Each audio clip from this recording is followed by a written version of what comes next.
Hello dears, welcome back to our channel. എല്ലാവർക്കും പുതിയൊരു വീഡിയോയിലേക്ക് സ്വാഗതം. എല്ലാവരും സുഖമായിട്ടിരിക്കുന്നോ? ഞങ്ങൾക്കിവിടെ സുഖം. ജനാലക്കരികിലെ വികൃതി പെൺകുട്ടിയും അവളുടെ അച്ഛനെയും ക്യാമറ കണ്ണിൽ ഒപ്പിയിട്ട് ഞാൻ എങ്ങോട്ടാ പോണേന്നല്ലേ, അതാണ് ഇന്നത്തെ വീഡിയോ. അതെ ഗൈസ്, ഇന്നാണ് ആ ദിവസം. നീണ്ട നാളത്തെ ചാറ്റ്സിനും അതേപോലെ നമ്മൾ എങ്ങോട്ടാ പോവാന്നും ചോദിച്ചുകൊണ്ടുള്ള ഞങ്ങളുടെ ഗേൾസ് ട്രിപ്പ്.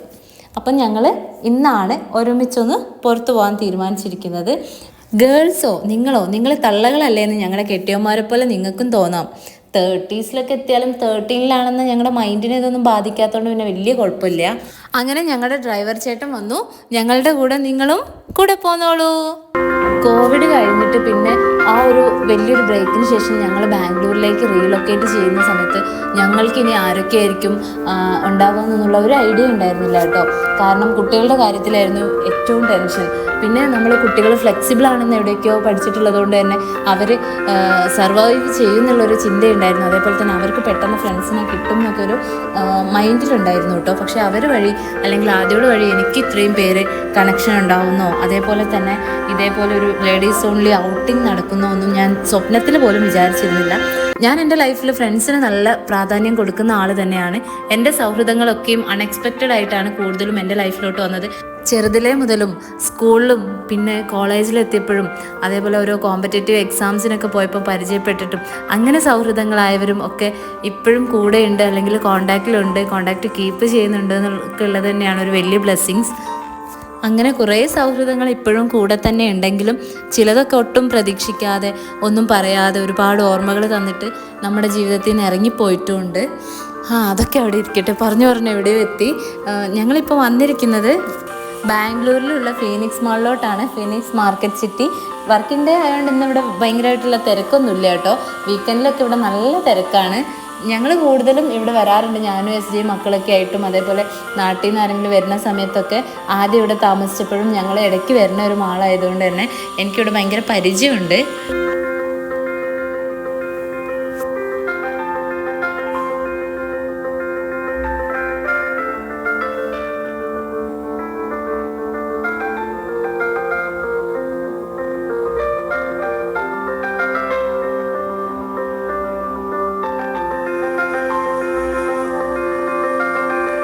ഞങ്ങളെക്കാളും മുന്നേ ഞങ്ങളെ മക്കളാണ് കേട്ടോ ഫ്രണ്ട്സായത്. ശരിക്കും മക്കൾ വഴിയാണ് ഇവരൊക്കെ എൻ്റെ ലൈഫിലോട്ട് വന്നത്.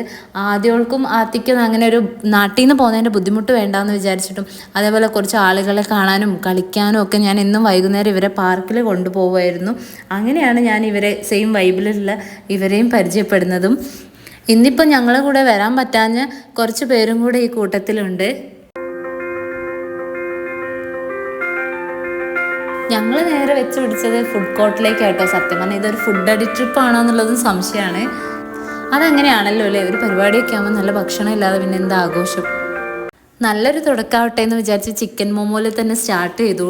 ശരിക്കും ഇങ്ങനെ ഇടയ്ക്കൊക്കെ കൂടുമ്പം നല്ലൊരു ആശ്വാസമായിരിക്കും കേട്ടോ നമ്മുടെ മൈൻഡ് ഒന്ന് റിലാക്സ്ഡ് ആവും. കുറച്ച് സംസാരിക്കുക, കൂടുതൽ ചിരിക്കുക, അങ്ങനെ കുറേ കാര്യങ്ങൾ ഷെയർ ചെയ്യുക ഒക്കെ ചെയ്യുമ്പോൾ അതൊക്കെ തന്നെയാണല്ലോ സൗഹൃദത്തിൻ്റെ മെയിൻ. ചെറിയൊരു ബ്രഞ്ചൊക്കെ അകത്താക്കിയതിന് ശേഷം ഞങ്ങളിവിടെ ഒന്ന് ചുറ്റിക്കറങ്ങി കണ്ടു. പ്ലേ ഏരിയ നല്ല ഭംഗിയുണ്ട് കേട്ടോ. ആർട്ടിഫിഷ്യലായിട്ട് ഉണ്ടാക്കിയ ഈ ഒരു എന്താ പറയുക മണ്ണും മണലും നല്ലൊരു സീഡ് പോലെയൊക്കെ തോന്നിക്കുന്നത് കുട്ടികൾക്ക് കയ്യിലൊക്കെ എടുക്കാനും ഒക്കെ നല്ല രസമായിരിക്കും. ഞങ്ങൾ ചെന്നൈയിൽ പോയ സമയത്ത് VR മാളിലാട്ടോ ഞാൻ പിന്നെ ഇത് കണ്ടത്. അപ്പോൾ ഞാൻ വിചാരിച്ചിട്ടുണ്ട് നല്ലതാണല്ലോ, മീൻസ് കുട്ടികൾക്ക് കളിക്കാനും നല്ലതാണ്, അതേപോലെ തന്നെ അവരുടെ കയ്യിലൊന്നും അഴുക്കൊന്നും ആവില്ല. നമ്മളിപ്പോൾ മാളിൽ വന്നാൽ കാര്യമായിട്ട് എന്താ ഫുഡ് അടിക്കുക, അതേപോലെ തന്നെ പർച്ചേസിങ് നടത്തുക. ഞങ്ങളും അതേപോലെ തന്നെ കുറച്ച് പർച്ചേസിങ്ങിനൊക്കെ ഇറങ്ങി കുറേ ഡ്രസ്സൊക്കെ നോക്കി. ചില സ്ഥലത്തൊക്കെ കുറച്ച് അധികം റേറ്റ് ആണെന്ന് തോന്നിയിട്ടുണ്ട്, എന്നാലും ചിലയിടത്ത് നല്ല കളക്ഷൻസും അഫോർഡബിൾ ആയിട്ടുള്ള പ്രൈസും കണ്ടിട്ട് അങ്ങനെ കണ്ടാൽ നമ്മൾ എന്തായാലും ഒന്ന് മേടിക്കുമല്ലോ. ഞങ്ങൾ ഇഷ്ടപ്പെട്ട കുറച്ച് സാധനങ്ങളൊക്കെ മേടിച്ചു.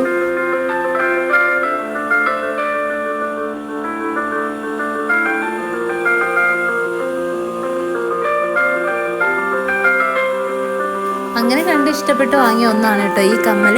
എങ്ങനെയുണ്ട്, ഇഷ്ടപ്പെട്ടോ? അങ്ങനെ ഗ്രാൻഡായിട്ട് ഫുഡ് അടിക്കുക എന്നും പറഞ്ഞിട്ടാണ് ഞങ്ങൾ ഇവിടെ കയറുന്നത് കേട്ടോ. ഇവിടെ കയറിയിട്ട് എന്താ പറയുക, സത്യം പറയാലോ ഇവരുടെ പ്രൈസ് ലിസ്റ്റ് കണ്ട് കണ്ണ് തള്ളി ഞങ്ങൾ ഓടി ഇറങ്ങിയെന്ന് വേണം പറയാൻ. ഞാനിവിടെ ഉള്ളപ്പോൾ നിങ്ങളെന്തിനാ മക്കളെ അങ്ങോട്ടും ഇങ്ങോട്ടൊക്കെ പോണേന്ന് ചോദിച്ചതാ. KFC ചേട്ടൻ ഞങ്ങളെ വിളിച്ചിരിക്കുന്നു, ഓഫറും തരാം ബക്കറ്റും തരാമെന്നൊക്കെ പറഞ്ഞപ്പോൾ ഞങ്ങൾ അതിലങ്ങ് വീണു കേട്ടോ. കാര്യമായിട്ട് വാങ്ങി അങ്ങ് കഴിക്കാൻ തീരുമാനിച്ചു. പിന്നെ ഒരാൾക്ക് പെപ്സി വേണം, ഒരാൾക്ക് സ്പ്രൈറ്റ് മതി, ഒരാൾക്ക് പെപ്സി വേണ്ട, അതൊക്കെ ആസ് യൂഷ്വൽ. എനിക്കത് മതി, ഇത് മതി എന്നുള്ളത്. അങ്ങനെ ഓരോരുത്തർക്കും ഇഷ്ടപ്പെട്ട വെള്ളമൊക്കെ വാങ്ങി കുടിച്ചു. ഇതൊക്കെ സ്ഥിരമായിട്ട് ചെയ്യുന്ന കാര്യങ്ങളല്ലേന്ന് ചോദിച്ചാൽ ആണ് കേട്ടോ. നമ്മൾ വരുന്നതും കഴിക്കണതും ഒക്കെ സ്ഥിരമാണ്. പക്ഷെ നമ്മളുടെ കൂടെയുള്ള ആളുകൾക്കനുസരിച്ച് ഇതൊരു പ്രയോറിറ്റൈസ്ഡായി മാറും. ചിലപ്പോൾ കുട്ടികളൊന്നും കൊണ്ടുവരുമ്പോൾ നമ്മളിതൊന്നും കാണുകയേ ഉണ്ടാവില്ല, ഇതൊക്കെ ഇവിടെ ഉണ്ടായിരുന്നോ എന്ന് പോലും ചിന്തിച്ചു പോകും. അങ്ങനെയൊക്കെ ആകുമ്പോൾ ഇങ്ങനത്തെ കുറച്ച് ലൈഫ് ചേഞ്ചിങ് മൊമെൻറ്റ്സ് വളരെ നല്ലതാണ് നമുക്ക്. അപ്പോൾ ഞങ്ങളുടെ ട്രിപ്പ് കഴിഞ്ഞ് ഞങ്ങൾ പോവാണ്. ഞങ്ങളുടെ ലേഡീസ് ഓൺലി നിങ്ങളുടെ അഭിപ്രായങ്ങൾ കമൻസായി പ്രതീക്ഷിക്കുന്നു. ടാറ്റാ.